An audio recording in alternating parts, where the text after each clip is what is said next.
Well, cannabis, I think, is another great example of lack of leadership at the federal level. Yes. Now we have created what is clearly not a public health centric system for cannabis. I'll just say the system we created was largely putting the responsibility for cannabis programs in taxation agencies or with taxation programs that didn't understand public health, probably don't understand testing and what testing means.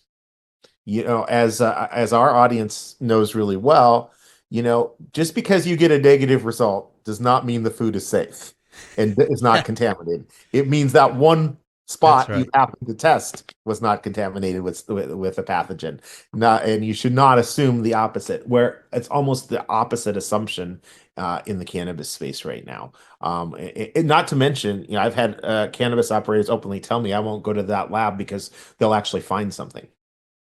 Um, Seriously, like yeah, verbatim that. verbatim telling they did not mix words. They were like, "Yeah, there's a reason I won't use that lab. They're too good. I don't want a lab that."